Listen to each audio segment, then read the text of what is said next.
How's it going, everybody? Welcome back to the channel. This is Fireside Chats, and today we got a special guest. We have Tommy over here, who has got a very inspiring story, to say the least. And the key topic of today is something that's probably, again, should be spoken more about, and that's addiction. So to go on from that, how are you feeling about today, bro? Yeah, good, mate. Good. This is why I do things like this, to kind of bring awareness to it, because the mad shit, sorry, my husband, the mad shit I used to do, I thought I was the only person in the world that done it. Yeah. But by being open and honest and speaking about this stuff, there is millions and millions of guys and girls out there that struggle with addiction. Yeah. It needs to be spoken about, because it's the only way you can get through it, like, you know. So yeah, mate, looking forward to it. It's funny because just before we started the video, we were talking about addiction. It's not just in the form of a drug. Yeah. You know, could be gambling, could be porn, alcohol, whatever. And it ruins people's lifestyle, doesn't it? Like it just affects not just yourself as a person, but at the time I don't see how it affects you, it affects everybody else along. Like I said, like, my addiction comes in so many forms, but you know, it has been substance abuse. Alcohol was there, but it never really was. But then when I started getting clean and sober, online shopping, porn, I've always had a food addiction. You know, I was looking for the best thing. It's always stop one thing, but chase another. You've got one to replace another, like, you know, you need that's where addiction is, like, you know, you're just, if you're an addict, you're an addict. I can be addicted to when I get into to work sometimes as well, like, you know. Yeah. And like I said to you at the start, what I'm really struggling with now is my phone. Yeah. Do you know what I mean? Like, I have this obsession to have the phone, to be on the phone. So yeah, my addiction. And there's like, even for me sometimes, like, the phone's become such an addiction, because I don't know if you feel the same, but there's times where you check your pockets and you're like, where's my phone? Where's my phone? And I don't know why we do that. Yeah. It's almost like, fuck, I haven't checked Facebook. Exactly. Ever. How many subscribers have I got? Got any comments? Oh, who's like this?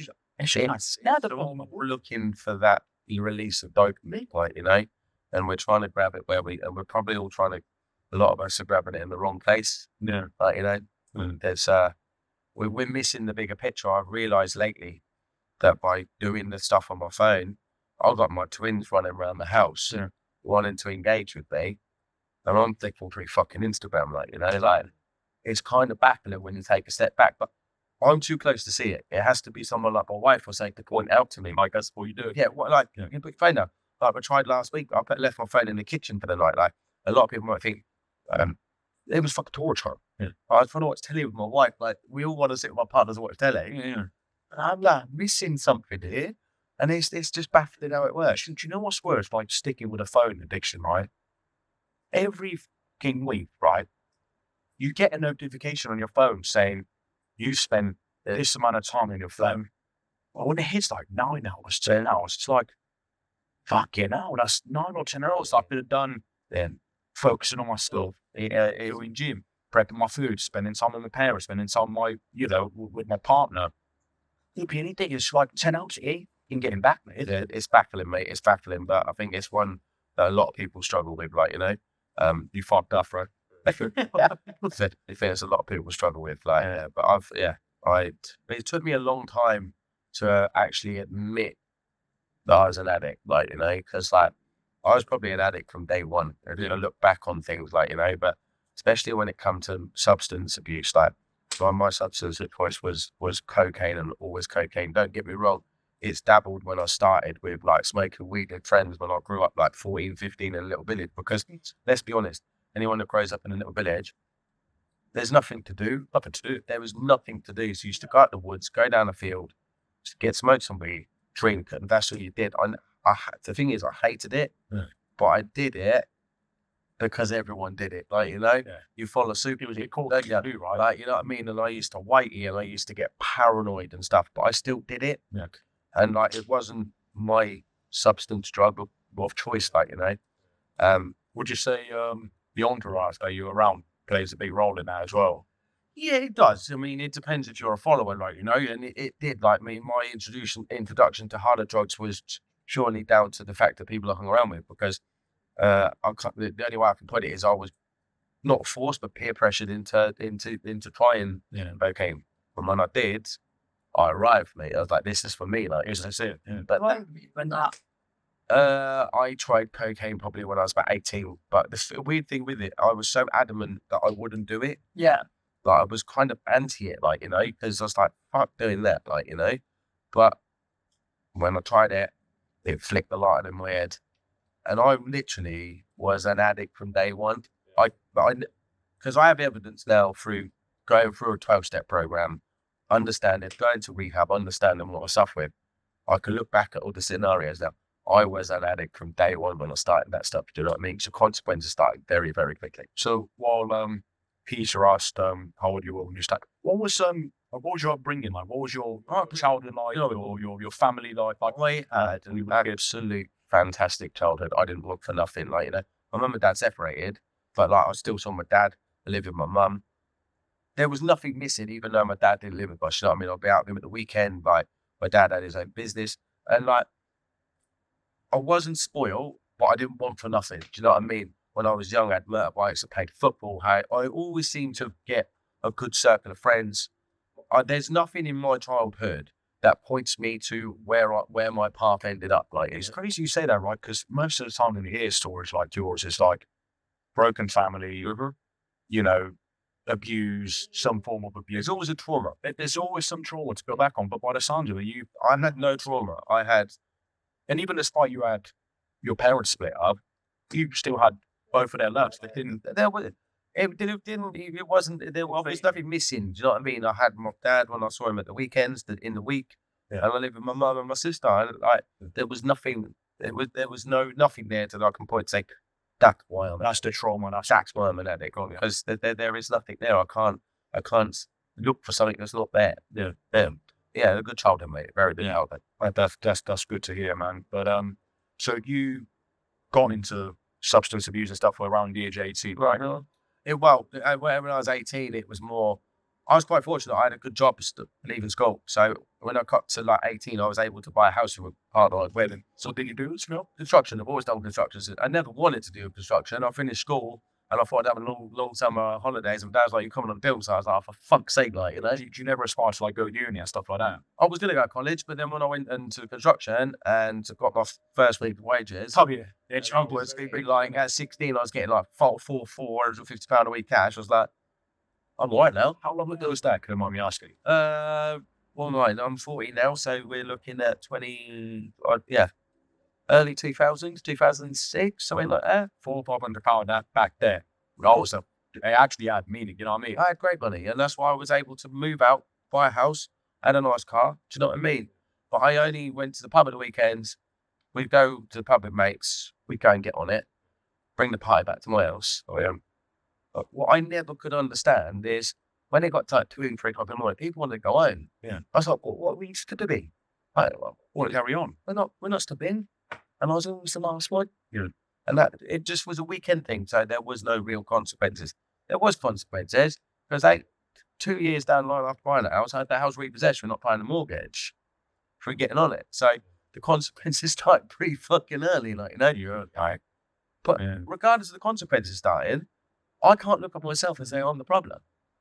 It was my partner at the time's problem or someone else's fault. Everyone else's problem. Because I can't look at me because regardless of how fucking smashed up I am, my ego is massive.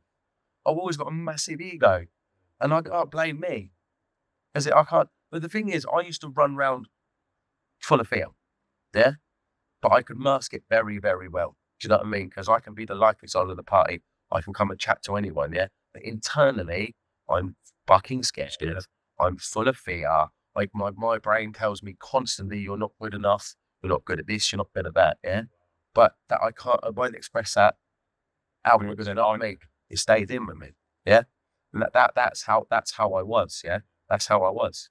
So would you say that the fact that you've had access to such good finances from a very early age, again, I'm not putting words into them up, I'm just asking a question, like, because you had access to, with good wages at the time, do you reckon that sort of led you to, being able to have access to cocaine and other things and like, it was available to, I'll be able to buy it, like, you know. So yeah, like, I've always kind of, not to brag or anything, I've always had decent money, like, you know. But regardless of the amount of money I ever earned, I never had any money. Yeah. Because the more money Tom earned, the more money Tom spent. Do you know what I mean? And that I was, and it was just at weekends at the time, yeah. And I thought it was fine, but then looking back, it would slip into a maybe start on a Thursday. Do you know what I mean? There might be an odd night on a Tuesday to get on it. Do you know what I mean? And it just creeps in like that. Without you even kind of Don't even realize. don't I'm gonna take it as a text, right? I'm gonna take it as a text you up or something. And let's get on it. And it was just me. All I had to do in my head was justify it. I've had a good day. I've had a bad day. I'm celebrating something. I'm pissed off. The missus gives me off. It's always that reason. All it took from that internal flip in my head to go and get on it. And so 18, bought a house, got a lovely car, got a lovely partner. 2 years in, you can't pay your mortgage.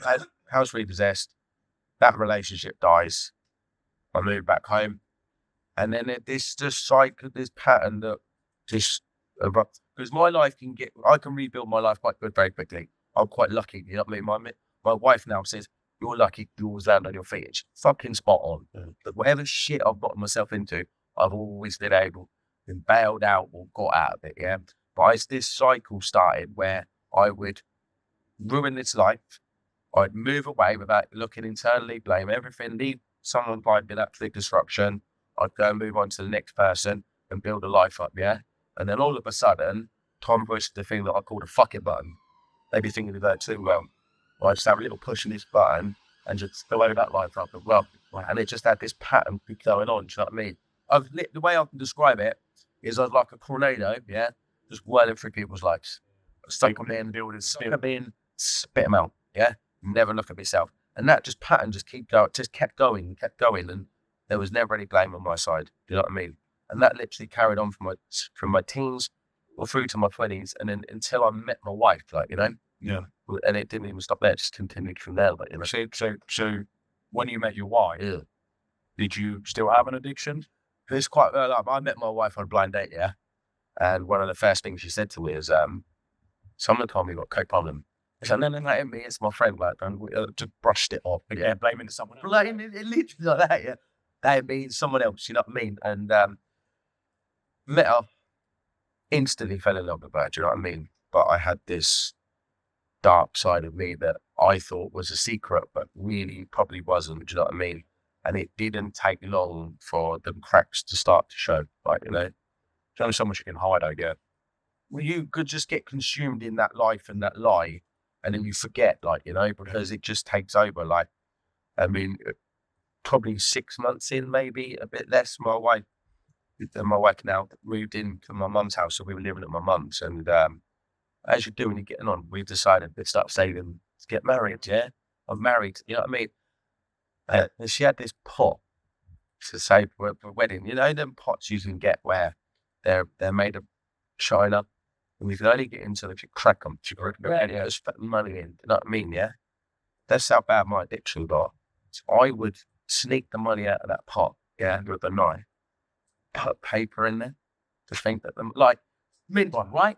It's fucking ridiculous, but that's where my mind goes with the. And like she found out, Got to find a way. well, there's money there. Do you know what I mean? I can't smack it because she's gonna see it. Yeah. So like the deceiving person that I was, that's what I did. Like, you know, she found out, moved out for a week, and I was like, okay, never mind. Didn't really look internally. Unfortunately, she come back. You know what I mean? Thank God she come back. This pattern just carried on, like, you know. She caught me numerous times, and my first line of defense is attack. And when I say attack, I don't mean physically attack, because I never physically attack. No, but I mean by defending myself with shouting, screaming, and abuse. Look, verbal abuse, like, yeah, you know what I mean?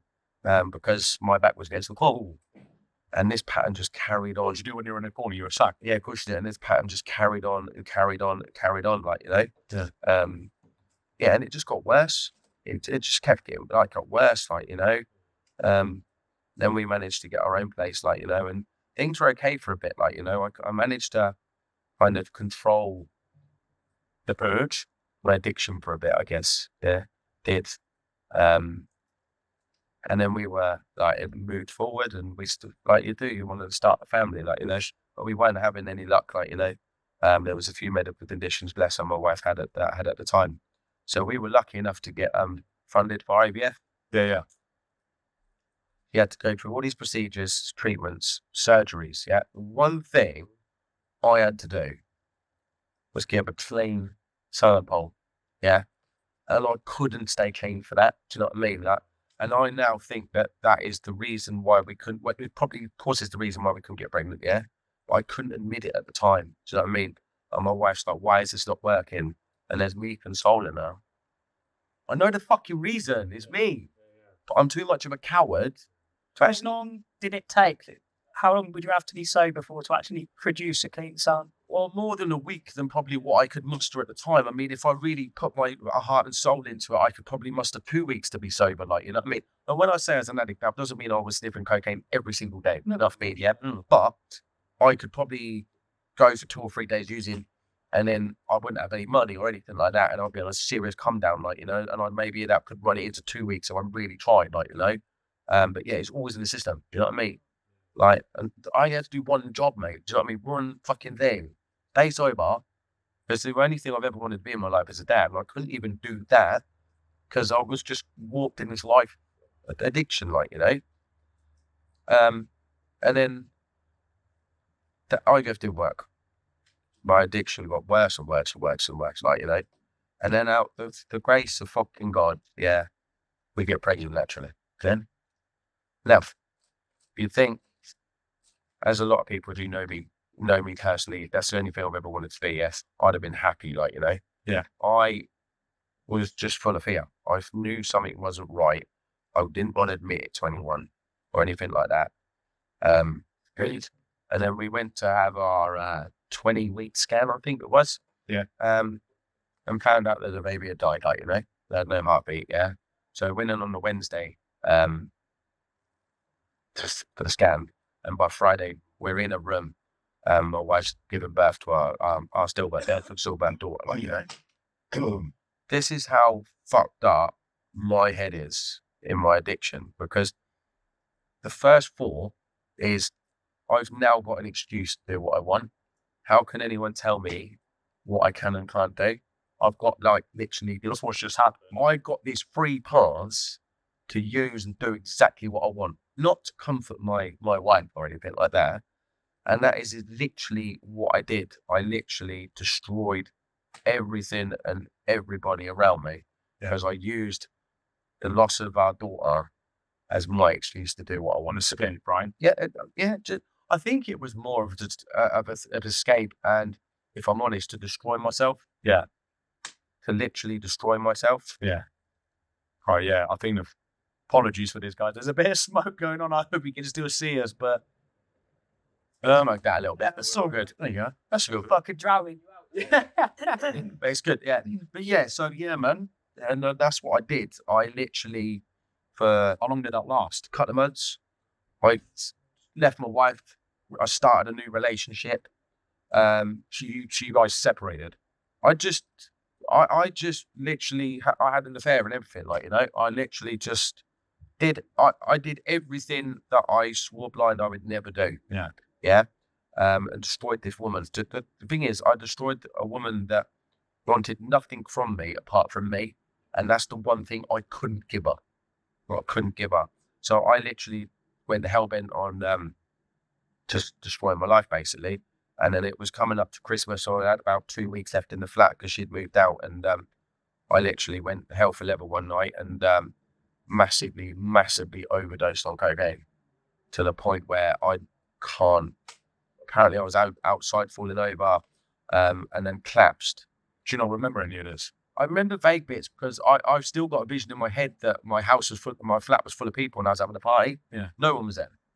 And then when my sister managed to actually raise me in the morning, God knows how she did, like, it was just a war zone. There was blood up the walls where I'd been sick, and then she called, like, the ambulance, and, like, they were like my body temperature was like over 40 degrees.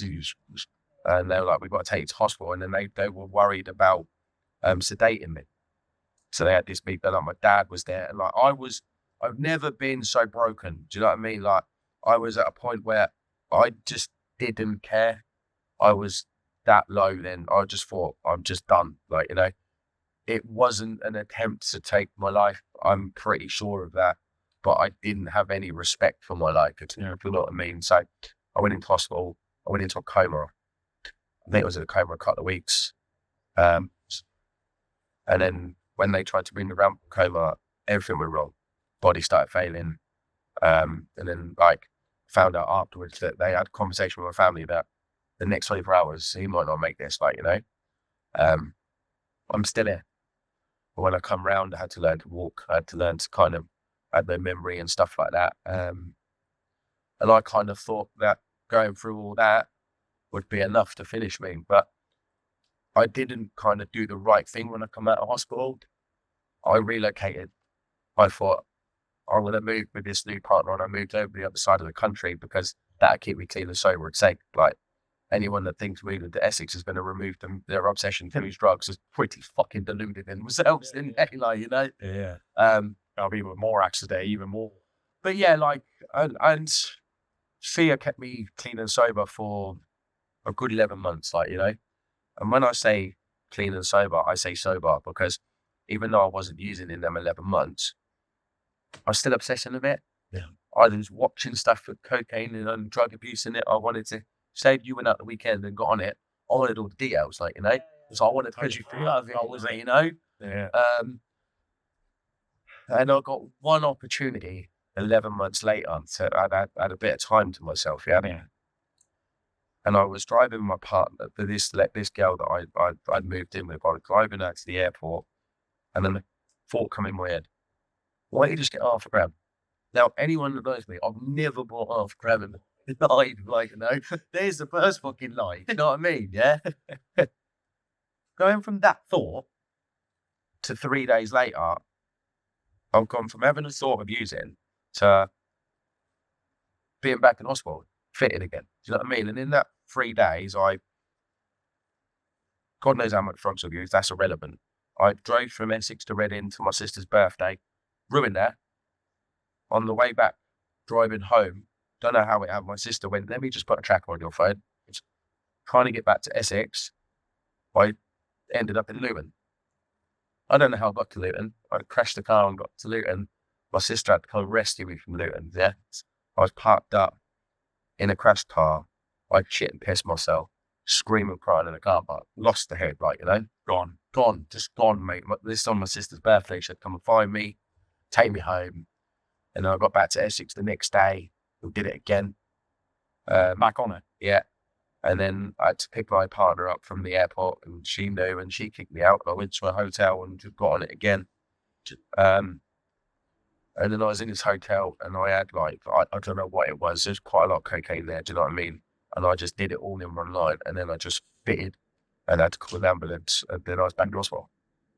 And then that was the time that I turned around and said the bravest thing I've ever said in my life, or I need help. And I reached out to my mum and dad and said, look, I'm completely fucked. I need help here. Yeah.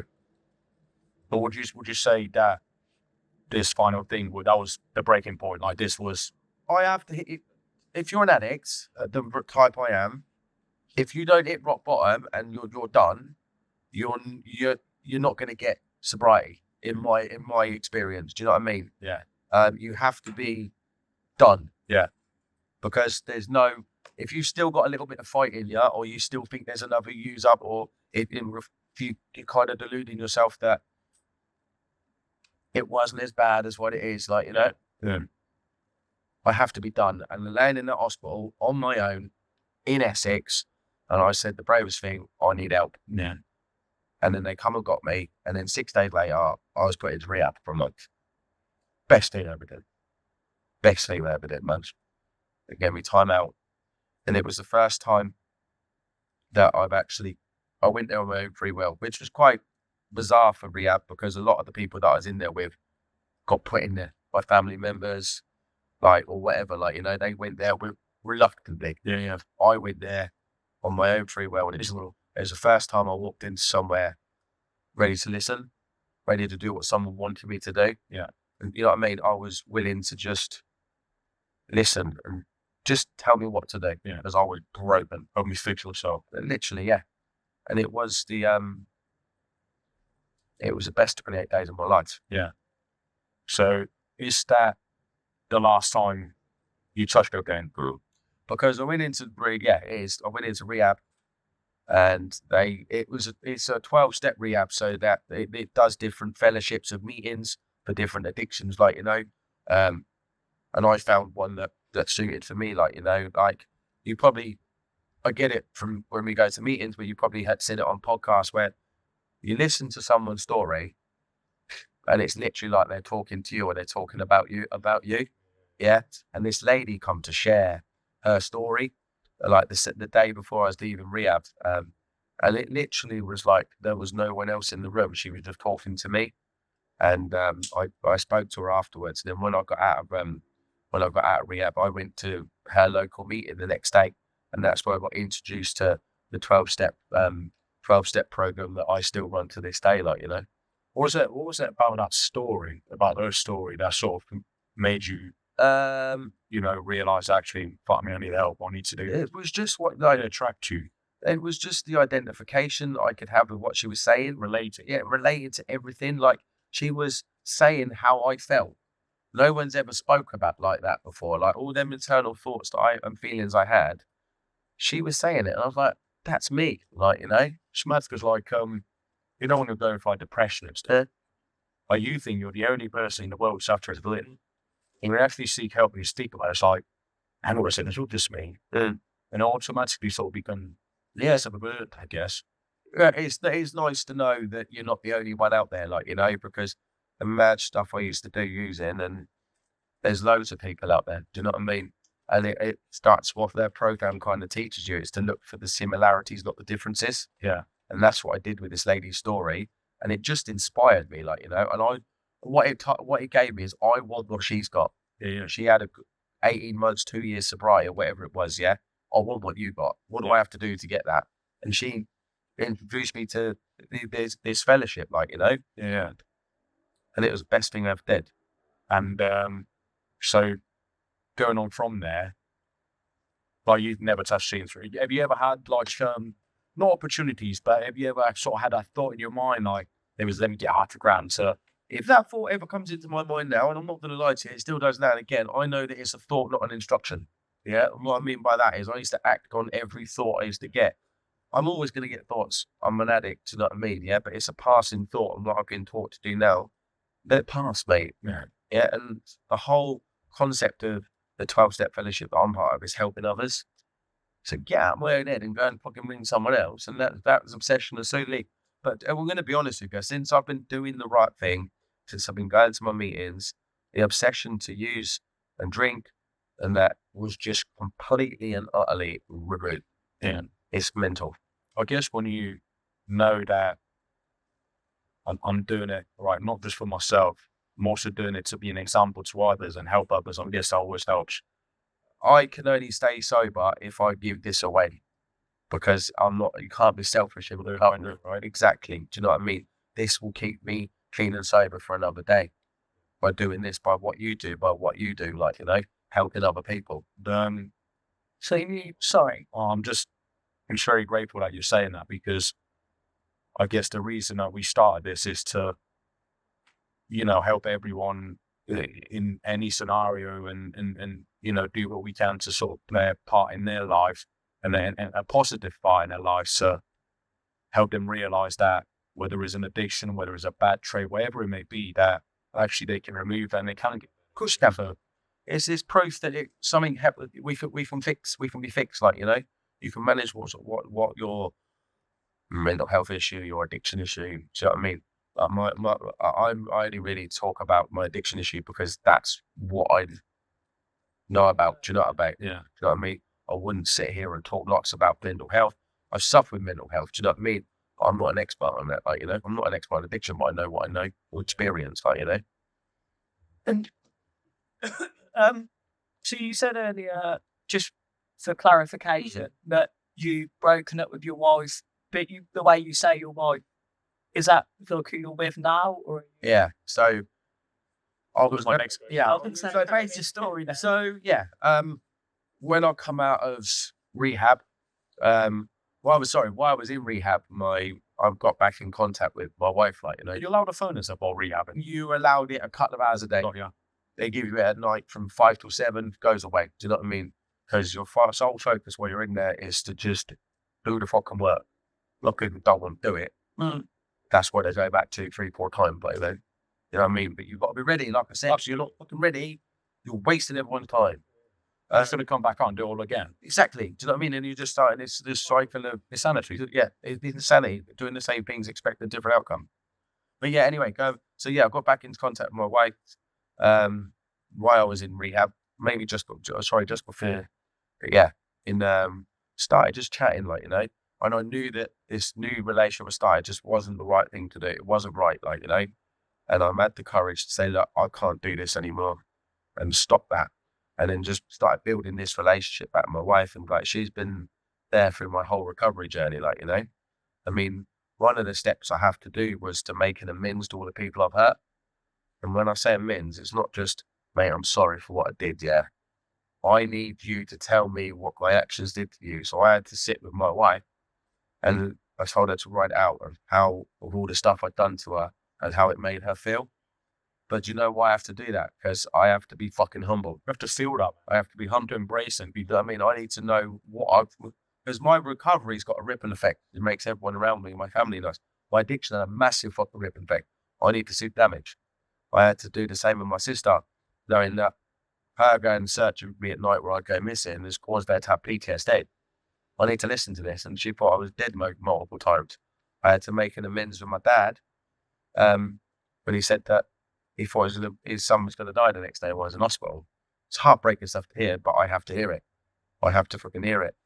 So yeah, me and my wife's relationship was just kind of grown with my recovery. And it is beautiful. Like, you know, I actually am able today to be the husband that she always knew I could be, that I didn't know was inside me. And like, she reaps the benefits of my recovery just as much as I do. Because today, I'm a present man. Do you know what I mean? I am accountable. You got 2 or 3 before? I've got twin boys now as well. They're 14 months old. Yeah, it like that. If that's not a gift of recovery, I don't know what is. Like, you know, to have that come about. Like, you know, but since I've been doing the right thing, all my life has got better. So why would I ever try and rock the boat? Like, you know, so I'm coming up in November to 3 years clean and sober. Like, you know, I've got a house with my wife. I've got 2 of the most amazing fucking kids, mate. And I say it with a smile on my face because they just bring me so much joy. Anyone who's got kids, like, the highlight of my day is walking in that door after work and seeing this 2 little fuckers just run up to you. It's just the joy. I've got a really good job. I've just been promoted at work, like, you know. But what I am today is I'm fucking accountable to everyone. If I say I'm going to do something, I fucking do it. I was never like that. I was never that is the beauty of my life now. It's just got so good. Like, and why would I even dream about tempting fate to ruin? Because I'm only one bad decision away from going back. That's everything away. Because if I start, I won't stop you. And I also believe that I probably haven't got another relapse in me. But what I mean by that is, if I went out there again, I would use in the same velocity that I always have done. But I wouldn't stop, like, you know. Plus, it fucking scares the life out of me. That's why I will not stop doing this. Yeah. Because I'm just too scared to fucking put it down. Because I know what I'm like without a program in my life, like, you know. But yeah, look, answering your question, I have the best relationship with my wife. You know what I mean? I've gained my wife back. She's got a husband, and I've got a fucking best friend in there as well. And it is beautiful.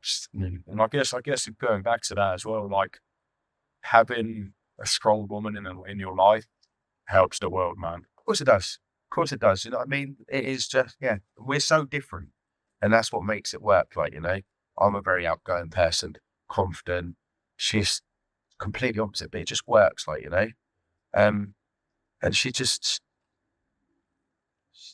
the best. Yeah. That's all I can say, like, you know. She's the best. Like, I probably annoy the shit out of her constantly, like, you know. As you should, but you're a man. But I do you know what I mean? But like, I see the way sometimes now that she looked at me, yeah, and like there's no fear in her anymore. There's no fear in them eyes anymore. She's not heartbroken anymore because I've repaired that damage.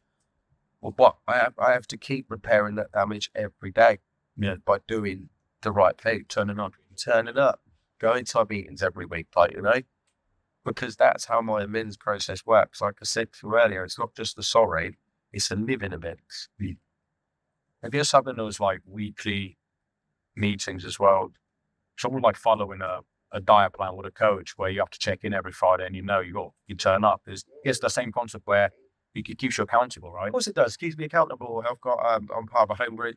There's loads of meetings about. I just go to one on a Thursday, as that's what I can fit in at the moment. Like, Your schedule. Yeah, and mate, I'm there every Thursday. We've all got little roles to play in this meeting, like, we're there for the newcomer. We're there for the next man or woman that walks through the door and says, "I'm fucked, I need help." We welcome them in. We show them what needs to be done if they want to, like, if they don't want to do it, that's up to them. But that door's always open, like, It was started this year. The meeting was quite quiet, like, and we were sitting around thinking, "Is anyone going to come?" And last week, the other week, we nearly had 30 people in the room, like, and that's the reason why we do it, because people need to know that there is a solution. Yeah. You know what I mean? The route I've taken is not the only path to get sober, like, I can only follow what's working. And So for anyone watching that is sort of struggling with addiction, guess if you do the same, whether it's substance abuse or anything, whatever it may be, what's your advice to them? Like, what's the first thing to do is ask for help. It is not a weak thing to ask for help, yeah? There's a lot of blokes, we're all told to suck it up, get on with it, do you know what I mean? Be a man, yeah? Just ask for help, because it could be too late if you don't ask. Like, I believe if I didn't ask for help when I did, I wouldn't be here anymore, you know what I mean? There's no way in the world I'd be here anymore. And and if you go down the route of recovery, the only way it's going to work is if you're honest, open, and willing. If you're not them three things, you ain't got a fucking leg to stand on. Yeah. In my experience. Because if you can't get honest, you're not willing, you ain't got cockle left, have you? Do you know what I mean? There's off fucking leg to stand up. Like, you have to rewrite yourself. Like, the program involves doing a lot of internal looking at your defects and stuff like that, like, and you're only going to look at them things if you're honest. Yeah. And open. Like, you have to go through stuff with, you find yourself like a sponsor, like, and he takes you through the work, and you have to share dark secrets that I never thought I'd tell anyone with another person, but it's the most freeing thing in the world. But yeah, ask for help. If you're done with addiction, any sort of thing, and you want help, just ask for help. It's same or none. Yeah. Is there anyone you recommend? Like, you're just best off looking online. Like, I mean, the program I follow is classed as anonymous, so I can't be putting on them, like, you know what I mean? So that's why I'm referring to it as a 12-step fellowship, like, but like, you can ring drug services, you know what I mean? There's a lot of charities. A lot of charities around, you know what I mean? But just ask for help. Someone will point you in the right direction. Yeah. But I like to ask this. I mean, we asked Wayne last time about this as well, our previous guest, but I guess we were sort of talking a little bit before the podcast as well. I asked if you're religious or if you believe in a higher power. So let's split up or not. I class myself that I've got a spiritual connection now, and I have a thing called a God conscience. And what I mean by that is, if I get a thought or I'm going to do something that doesn't I know I shouldn't be doing, I now get a feeling that I need to stop. And I class that as my kind of God conscience. I pray every morning, Someone asked me, what are you praying to? I can't really describe it, like, but all I know that since I've been praying and been open and been having this kind of spiritual connection, like I said, like I've described my life's better, mate, and it frees me, like, I have a relationship with my understanding of God, but if I had to describe my understanding of God, I can't, like, it changes all the time. it was kind of a loose term when I first started. It's kind of evolving into other stuff now. It's kind of like, I don't want any of our listeners to think that, we're preaching and we're saying this and that, but it's sort of like my thought, like I said to you earlier, how can I, as a person, be so egoistical and think that I'm the greatest, most advanced, best person in this whole fucking universe, How can I believe that? Well, it's ego for you, isn't it? You know what I mean? What I had to have when I come into recovery is I needed my ego smashed to bits. I needed to get that ego smashed. Get humbled. And get humbled. I mean, we've all got massive egos. Sometimes you've got to get humbled and build it up differently. So I noticed earlier when you were describing, I think you called it Tom's fuck everything up. Oh, the fucking fuck it, man. Fuck it, man. That's the one. You were speaking about, and you've done it a couple of times, speaking about yourself in third person. Is this not so much personal to you? Is this a process? It's just the way I kind of the way I look back on stuff, I think. You know what I mean? Yeah, I did push that fuck it button a hell of a lot of times. But you know what, bro? Like, I'm so humbled in a way by your story, and I'm so like, it's emotional, man. So what you've been through is just fucking mental, and to still be here and tell your story, bro. Like, there's a reason for that, because I feel like there's a reason we're sat here today, and you're able to tell this story, because I fucking know someone's going to be watching, and someone's going to be like, fuck me, I need help. Let me seek help. And That's the reason why I'm here tonight. Yeah. It's nice to catch up with people, yeah, but like the reason you're here, yeah. But let's be honest, I've had a hard day at work. Do I really want to go and do this tonight? I do want to go and do this tonight. Because why us sitting around this fire, we're bored in, like you just said, one person might watch this, think, fuck, I'll relate to that. I need help. And we might save one person.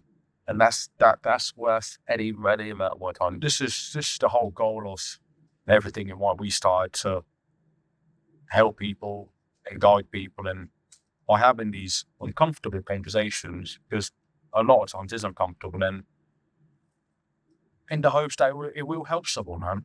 Whether it's one person or 10 people, I know then in turn they're going to go out there and help others. Exactly that. Exactly. It's also to demonstrate that, as you said, we're so often taught to bury this shit. To demonstrate it's actually fine to talk about it.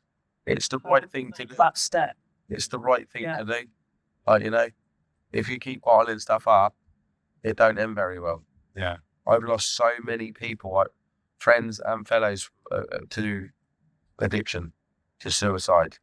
Only in 3 years that I've been in recovery, that I can't even count the amount of people that have gone for not being able to be honest and get real with this shit, Yeah. Because it's not a fucking laughing matter. If you can't be a little bit in, do you know what I mean? You can either 100% or you're either in, or you might as well stay out. That's how it works. That's the only way it works, yeah? And also, I didn't add before, I've got kids, I've got wife, all that. If recovery is not at the top of my list, I'm in trouble. I have to build my life around recovery. I can't fit recovery into my life. It's almost like recovery is at the center of you. It has to be like that, and then everything's built around it. And that's how it has to work, and that's how, hopefully, by doing them, God willing, by doing all these things, and that's how it's going to stay. Keep saying, I mean. And and it gets a bit harder as the longer you get sober, but that's why I do this. So, because it reminds me of how bad it was. That's why I share at my meetings, because I need to, because the further you get away from the madness, it's easier to forget, innit? Do you know what I mean? And then my mind will start saying, it wasn't that bad, was it? That's why I do this. Yeah. So it reminds me that actually, you need to be on this fucking chair today. You know what I mean? Yeah. So what was the hardest of the steps, like in recovery, which... I don't know why, but I want to say acceptance. So that's a big part of it. Yes, the worst. No, because I'd already accepted when I said I'm fucked. Yeah. And walked into rehab. That was fine. My transition through the steps pretty straightforward, because this man was 7-8 years sober, and I just wanted what he had. Yeah. So if he told me to fucking run around the block naked, and then it kept me sober, he would have fucking done it, mate. Do you know what I mean? The amends one was quite hard. Making the amends to people, like saying sorry. That was quite hard.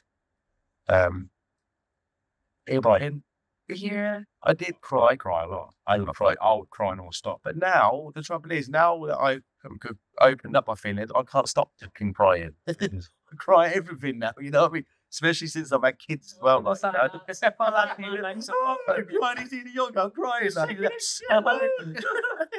I'm just a fucking emotional wreck. You know what I mean? Yeah. But it's nice to be in tune with my feelings. But, mate, the amends process, a lot of people feel. Yeah, rightly so, like, you know, but you ain't getting sober if you don't do it. Yeah. But most of my amends is when completely beautifully compared to how my mind tells me they were going to go. Because I make up scenarios in weird out. This can be said, no, that happened. It was lovely. Do you know what I mean? But I needed to process. Yeah. Needed that reality check. Fuck, do what? I need to know. Because I wouldn't have put up with my shit. I need to know why these people put up with my shit for so long and the damage I've done to it, you know? One thing as well, I was going to ask, bro, would you say, so for you guys, I don't know, I met Tommy and Strongman. Would you say that routine, sport, gym, whatever it may be, would you say that played a big role? Routine is key. If you don't have a routine, a daily discipline, you know what I mean? Like my day is so structured, it's ridiculous. Like, you know, when I get up, pray, meditate, reach out to people, go to the gym. That happens like as normal as me getting up, having a coffee, having a shit, brushing my teeth. That has to be part of it because we all get dressed and go out the door. We don't fix this before we go out, do we? That's why I pray and meditate in the morning because, well, mental. Yeah. I'm mental. I need to have a calm head before I go out there. Yeah. It was set up for this. So I set up with a prayer, meditation. Meditation I'm not that great at, to be honest, because I'm a bit ADHD and I find it really hard to fucking... The only time I actually managed to meditate was when I was in the ice bath, like, you know, that's not normal, is it? Like, you know, I'm the same. I'm in ice bath at 4 o'clock in the morning meditating, like, you know, that's not... I'm going to be honest with you, bro, I've got the same thing where I can't physically just sit. Like if I was to sit here on my own, I couldn't just switch my brain off to do that. I'd have to make myself uncomfortable to do that, like certain like nights. And but yeah, without discipline, discipline key, do you know what I mean? And like the routine, I just have to have a routine, like, you know, I'm a whirlwind if I don't have discipline. Yeah. I don't know how you guys feel about it, so I'm emotional as fuck, mate, listening to your story, and it fucking humbled me in a way, and it's just made me feel like there's so many parts of my life that I can improve just by having listened to your story, you know? And it's fucking incredible, man. I think what you've been through is fucking miracle. It is just to be here now and be able to tell your story and help others. But do you have any more questions, bro? Or thoughts? Feelings? The only other question that I have is, and obviously I'm not saying for a second that people should pick and fucking choose because they shouldn't. Obviously the steps are there. But which step did you find most helpful, like most freeing, if that makes sense? Step one. Yeah? Because you have to understand how fucked you are. If you don't build the foundation, you ain't getting the rest of it. Fair. Do you know what I mean? It's like a house, isn't it? You've got shit foundations, it's going to fall down. Yeah, Collapse, yeah. Yeah, that's all about being done. I'm powerless. I am powerless over this, whatever it is. You know what I mean? If you ain't got that, you ain't got none of it. Yeah. Step one, mate.